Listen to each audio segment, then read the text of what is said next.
नमस्कार, बहुत स्वागत आप सभी का। आप देख रहे हैं हकीकत क्या है। मैं हूं सौरभ शर्मा आपके साथ। पाकिस्तान की आर्मी इस वक्त आतंकवादियों को एक जगह पर इकट्ठा कर रही है। मुनीर की फौज लश्कर, जैश, हिजबुल के आतंकवादियों को घरों से निकाल कर एक जगह पर जमा करने वाले प्लान पर काम कर रही है।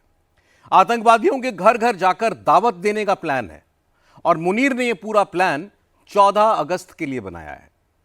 14 अगस्त को पाकिस्तान के उलेमाओं के अलावा लश्कर तैयबा, जैश मोहम्मद, हिजबुल मुजाहिदीन, इनके सारे आतंकवादियों को शहबाज शरीफ की सरकार पर्सनल इनविटेशन भेज रही है।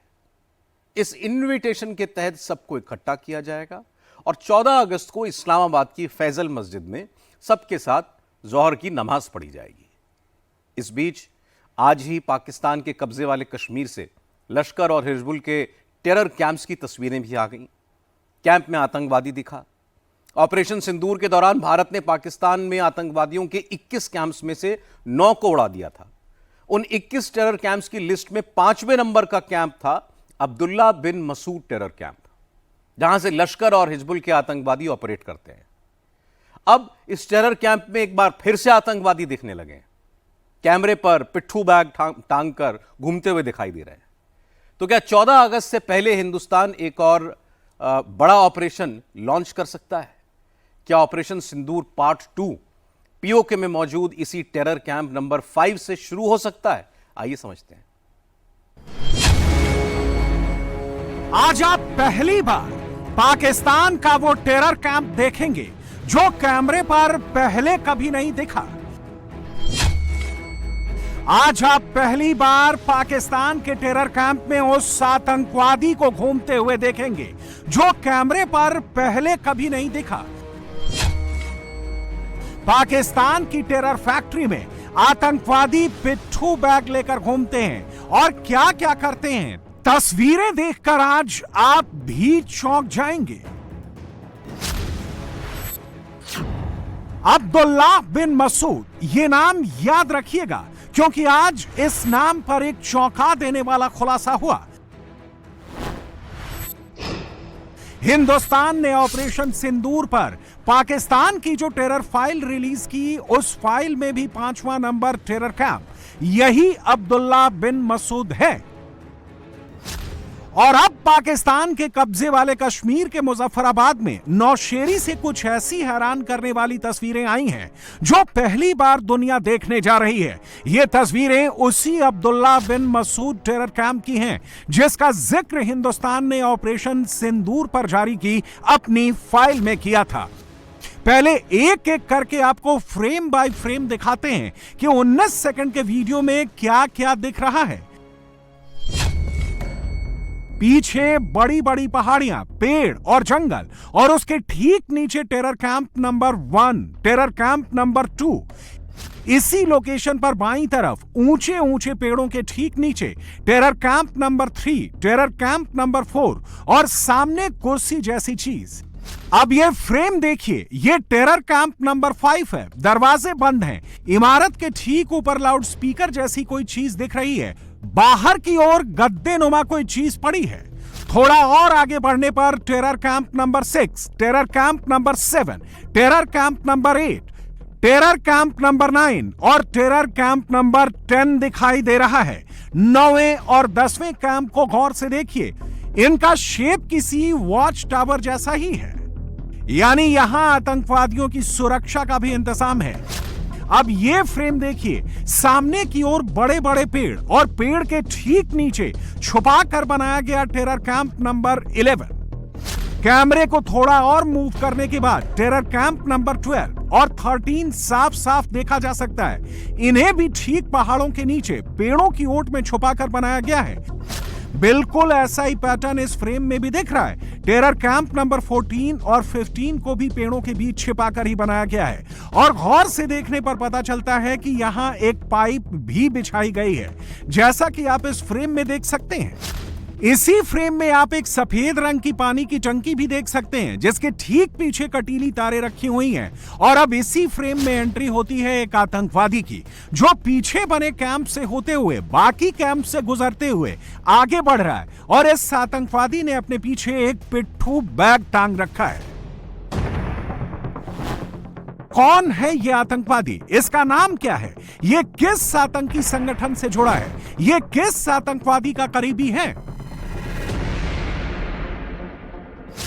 ऑपरेशन सिंदूर पॉज में आने के 54 दिन बाद पाकिस्तान से ऑपरेट कर रहे टेरर कैंप्स पर यह आज का सबसे बड़ा खुलासा है।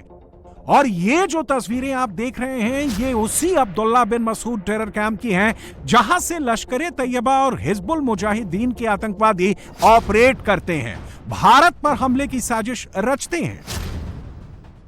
ऑपरेशन सिंदूर पर रिलीज किए गए हिंदुस्तान के ऑफिशियल डॉक्यूमेंट में भी जिन 21 पाकिस्तानी टेरर कैंप्स का जिक्र है, उनमें से एक नाम इसी अब्दुल्ला बिन मसूद टेरर कैंप का भी है। इस बार हिंदुस्तान ने ऑपरेशन सिंदूर के तहत पाकिस्तान में जिन 9 टेरर कैंप्स को टारगेट किया था, उनमें कोटली गुलपुर में लश्कर का बेस कैंप तो था, जिसकी पहले और भारत के हमले के बाद की सैटेलाइट इमेजेस आ गई हैं। हिंदुस्तान के सटीक निशाने का सबूत आप देख सकते हैं, लश्कर के दोनों ही बेस कैंप की धज्जियां उड़ चुकी हैं। इसी तरह पीओके में मौजूद जैश-ए मोहम्मद के मरकज सैयदाना बिलाल कैंप के पहले और भारत के हमले के बाद की तस्वीरें देख लीजिए। ऑपरेशन सिंदूर के बाद इस टेरर कैंप की तबाही भी साफ साफ दिख रही है।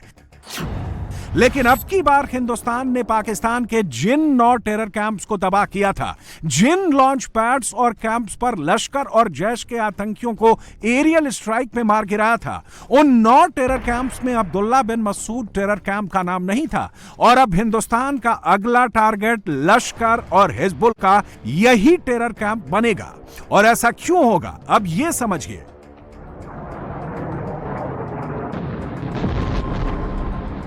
2019 में भारत ने बालाकोट में जैश-ए मोहम्मद के टेरर कैंप पर एयर स्ट्राइक की थी और उस वक्त पाकिस्तान की खुफिया एजेंसी आईएसआई ने अब्दुल्ला बिन मसूद टेरर कैंप को सुरक्षा कारणों से बंद कर दिया था। मगर मई 2025 में भारत के ऑपरेशन सिंदूर के बाद बस चंद दिनों पहले पाकिस्तान ने लश्कर और हिजबुल के इसी टेरर कैंप को दोबारा एक्टिवेट कर दिया है। और रिपोर्ट्स के मुताबिक इन टेरर कैंप्स में इस वक्त 15 से 30 खूंखार आतंकवादी मौजूद हैं और उन्हीं खूंखार आतंकवादियों में से एक की तस्वीर कैमरे पर रिकॉर्ड हो गई है, जो अपनी पीठ के पीछे पिट्ठू बैग टांगकर अब्दुल्ला बिन मसूद टेरर कैंप में इधर उधर घूमता नजर आया है। रिपोर्ट्स के मुताबिक जो आतंकवादी तस्वीरों में दिख रहा है, उसका नाम हाफिज अली अहमद उर्फ रूमी अली अहमद है, जो लश्कर तैयबा के को फाउंडर और आतंकवादी ज़कीउर रहमान लखवी और पहलगाम हमले के मास्टरमाइंड सैफुल्लाह कसूरी का करीबी है। जून 2025 में ही लश्कर के आतंकी ज़कीउर रहमान लखवी की लेटेस्ट तस्वीरें सामने आई थी, जिसमें साफ साफ पता चल रहा था कि लखवी फुल प्रोटेक्शन में पाकिस्तान में एक जगह से दूसरी जगह घूम रहा है, वर्जिश कर रहा है, एक्सरसाइज कर रहा है, अपनी बॉडी बना रहा है। और अब अब्दुल्ला बिन मसूद टेरर कैंप का एक्टिवेट होना, आतंकी हाफिज अली अहमद का इस कैंप के बाहर दिखना, यही हिंट दे रहा है कि पाकिस्तान एक और बड़ा आतंकी हमला प्लान कर रहा है, कुछ तो खतरनाक करने जा रहा है। इसका एक हिंट उस वक्त मिला जब कसूरी में लश्कर की रैली में पाकिस्तान के पंजाब प्रांत का स्पीकर हाफिज सईद के बेटे तलहा सईद के बगल में बैठा दिखा था।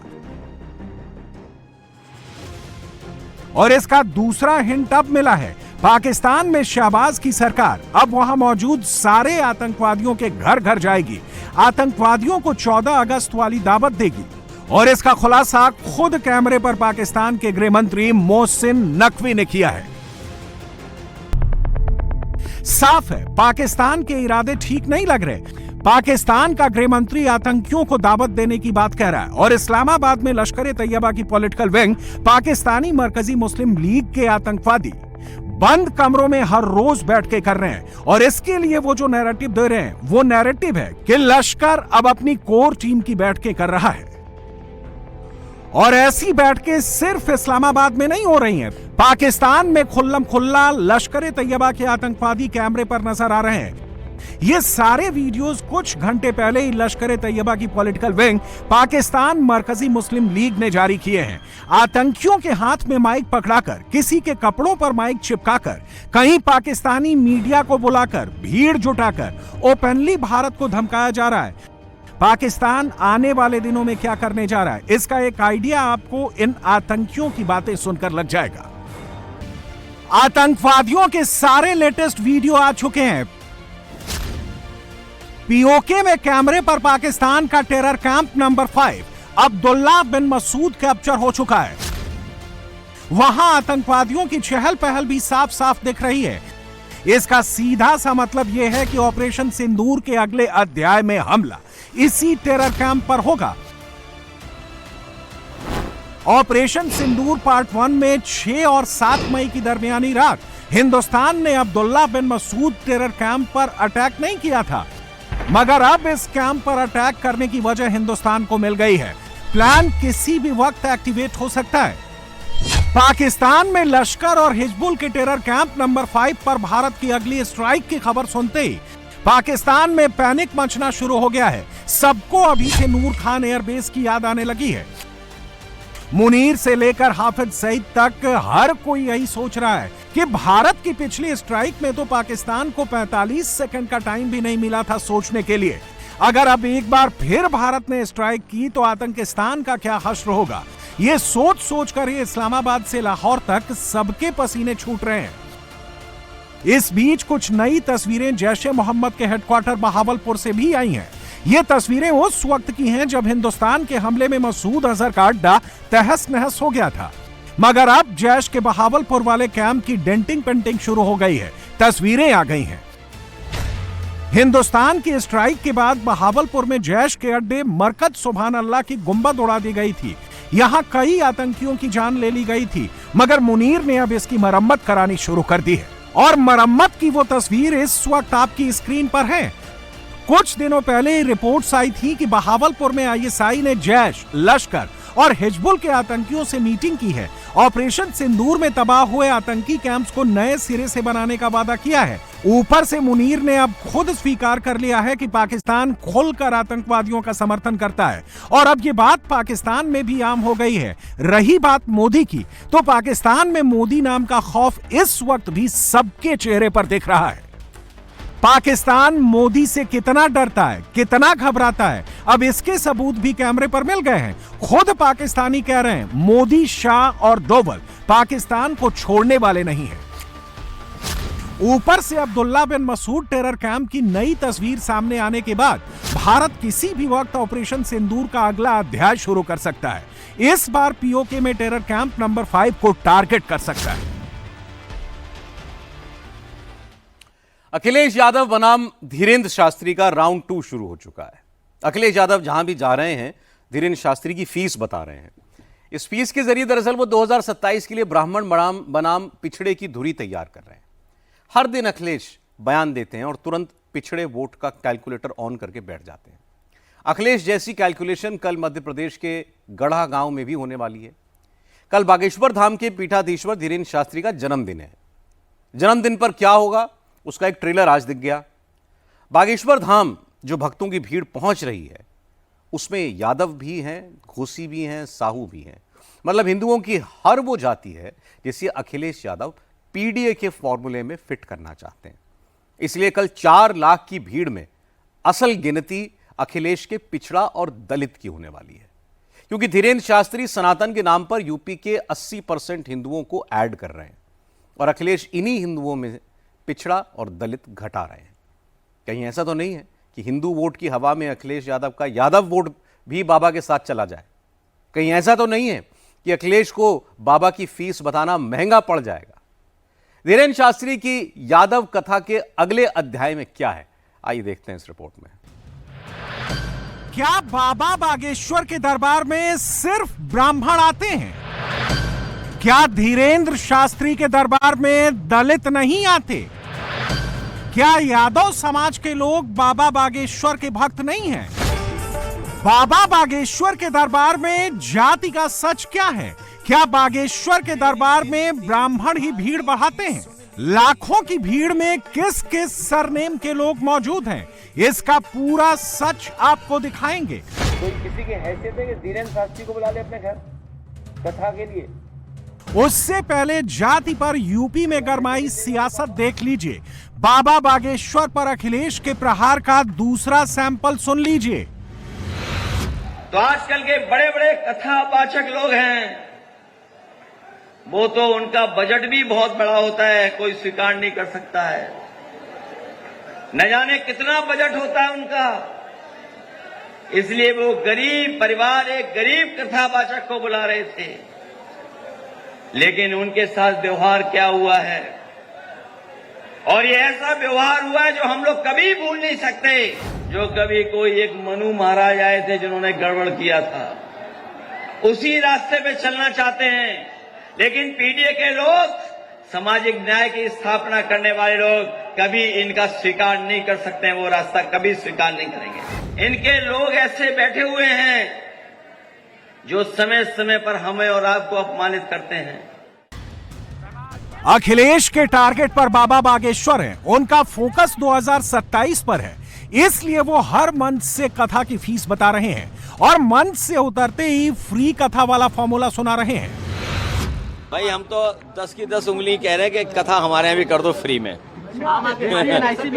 और सरकार से कहेंगे कि इंतजाम करे जैसे और जगह इंतजाम होता है। हम तो सभी कथावाचकों से, और मुझे याद है एक समय था कि डॉक्टर राम मनोहर लोहिया रामायण मेला के पक्षधर थे, और रामायण मेला अयोध्या में, चित्रकूट में, उसके लिए बजट होता था।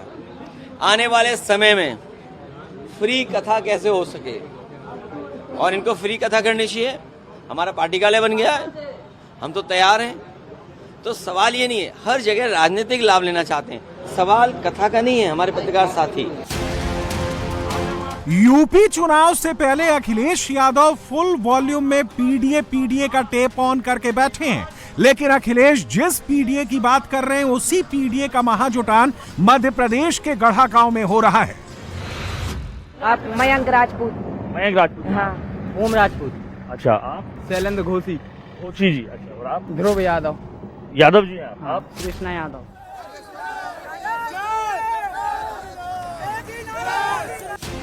धीरेन्द्र शास्त्री का कल जन्मदिन है। गढ़ा गांव में आज ही हजारों की भीड़ जुट गई, पंडाल फुल हो गया। कल 3 से 4 लाख लोगों की भीड़ जुटेगी। गढ़ा गांव में पैर रखने की जगह नहीं बचेगी।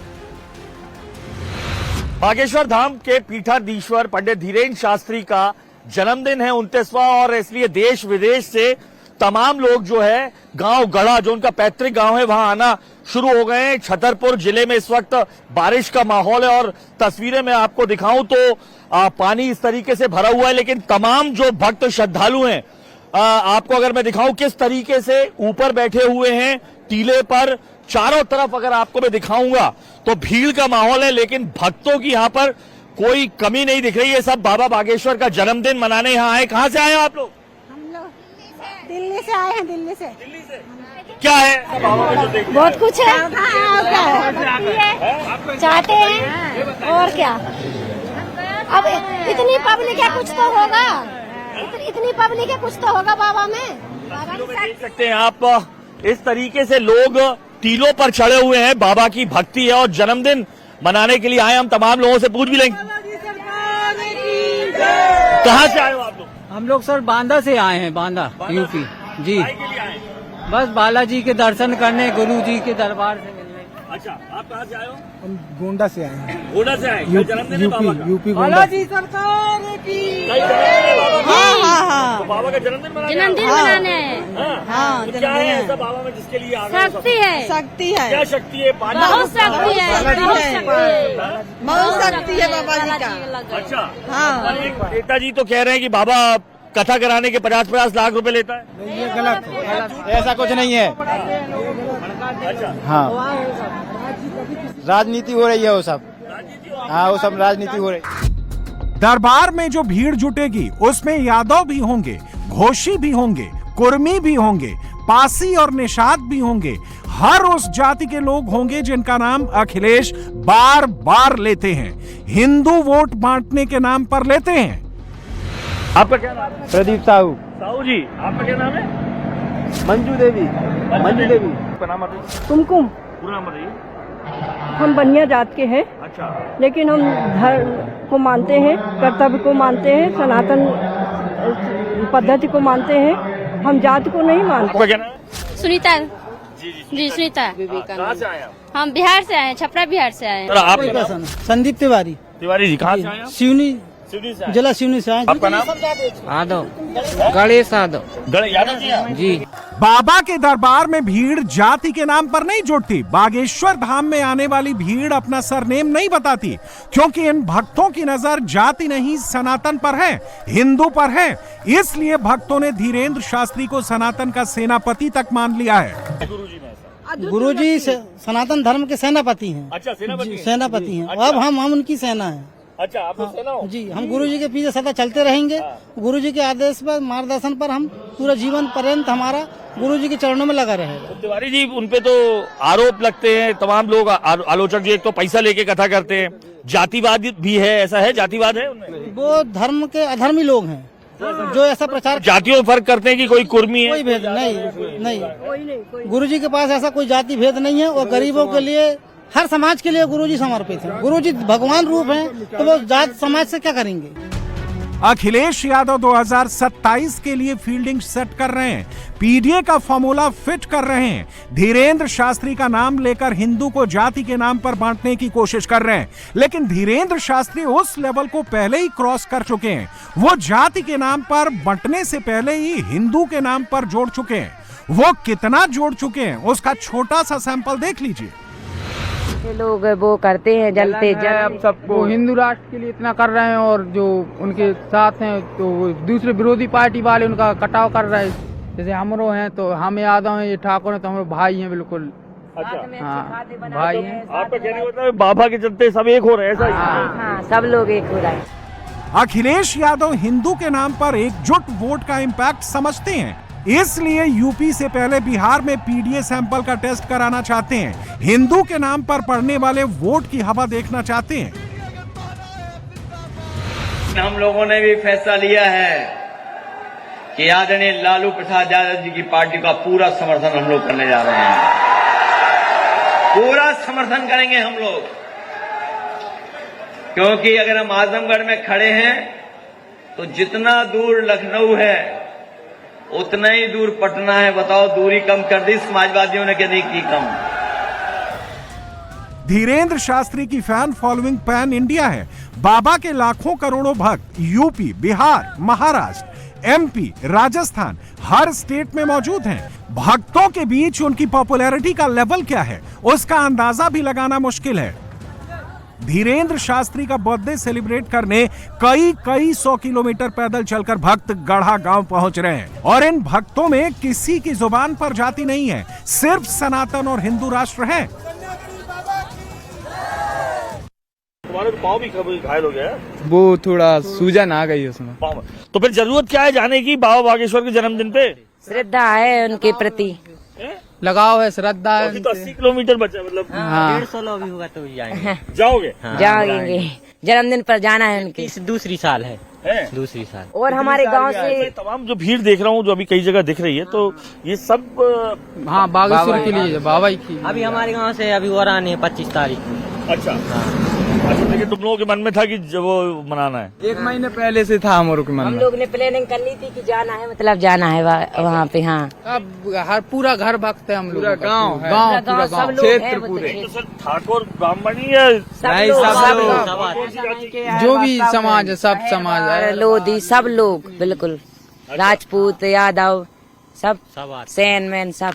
अच्छा, सब लोग। हाँ, अखिलेश यादव धीरेन्द्र शास्त्री पर अंडर टेबल 50 लाख रुपए की फीस लेने का आरोप लगाकर सेल्फ गोल कर चुके हैं। भले ही कुछ लोग अखिलेश की बात पर भरोसा करें, लेकिन धीरेन्द्र शास्त्री के किसी भी भक्त को बाबा की फीस वाली बात पर यकीन नहीं है। लोगों को बाबा के दरबार में सेवा दिखती है, सम्मान दिखता है। बाबा जातिवाद भी करता है क्या कि ब्राह्मण है, ठाकुर है, या ऐसा कुछ नहीं, ऐसा कुछ नहीं। जय श्री राम। गुरुजी जातिवाद नहीं करते, सब हिंदू भाई बहन को एक करने के लिए हर पद यात्रा निकालते हैं गुरुदेव। श्रद्धा सुन ले रहे। अच्छा, एक नेताजी कह रहे हैं कि बाबा 50 लाख रुपए लेके कथा कराता है, ऐसा लगता है? ये गलत बात है। सब झूठा है, सब झूठा है। बाबा कुछ नहीं करता, बाबा अच्छा काम करता है, सबको अच्छा काम करते हैं। सबका भला करता है बाबा। क्या करते हैं बाबा बताइए? आप लोग का रक्षा कराते हैं। गरीब कन्या का विवाह करते हैं, वो निःशुल्क भंडारा चलाते हैं, वो गरीब दीनहीन का सेवा करते हैं, वो जिसको मरीज को पैसे की भी जरूरत होता है वो पैसे दे के भी इलाज करवाते हैं। नहीं, कोई पैसा नहीं लगता है यहाँ पर, खाना पीना फ्री मिलता है, कोई पैसा नहीं मिलता है। एक पार्टी के नेताजी ने कहा बाबा 50 लाख रुपए लेके कथा कराते हैं। नहीं, ऐसा कुछ नहीं है, ऐसा कुछ नहीं है, बाबा कुछ नहीं लेते। ये भी कह रहे हैं कि बाबा अंडर द टेबल 50 लाख रुपए लेके कथा कराते हैं। ये बहुत से लोग बहुत कुछ कहते हैं, लेकिन वो बिल्कुल बेवकूफ है। पैसा लेते हैं कि बाबा मिलने क्या करने के? 1 रुपया हमसे तो नहीं लिया। ऐसा लगता है क्या कि बाबा ब्राह्मण है तो वो सिर्फ अपनी जाति के लोग या ऐसा कुछ? नहीं नहीं जी, आप उनके भक्त हैं? वो तो सबको लिए एक भगवान। जो लोग ये कहते हैं कि बाबा कथा वथा के पैसे लेते हैं, ऐसा है क्या? नहीं, पैसा वैसे कोई नहीं लेते हैं। ऐसा कुछ नहीं है। अच्छा, आदिवासी क्षेत्र में भी जाने का, निःशुल्क कथा करने का चल रहा है कार्यक्रम, और आदिवासी गरीबों के बीच में भी गुरुजी जाते हैं। धीरेन्द्र शास्त्री के दरबार में कोई फीस नहीं लगती, ना पर्चे का पैसा लगता है, ना ही खाने का, ना कथा सुनने की फीस देनी होती है, और ना ही बाबा भक्तों से डायरेक्ट कोई डोनेशन मांगते हैं। लेकिन फिर भी अखिलेश यादव के निशाने पर बाबा बागेश्वर ही हैं। क्यों? समझ लीजिए। यूपी में 19% मुसलमान और 80% हिंदू वोटर हैं। बाबा के दरबार में मुसलमानों की संख्या ना के बराबर होती है, लेकिन हर जाति का हिंदू बाबा के दरबार में आता है। अखिलेश का फोकस अलग अलग बाबाओं के दरबार में जाने वाले 80% हिंदुओं पर है।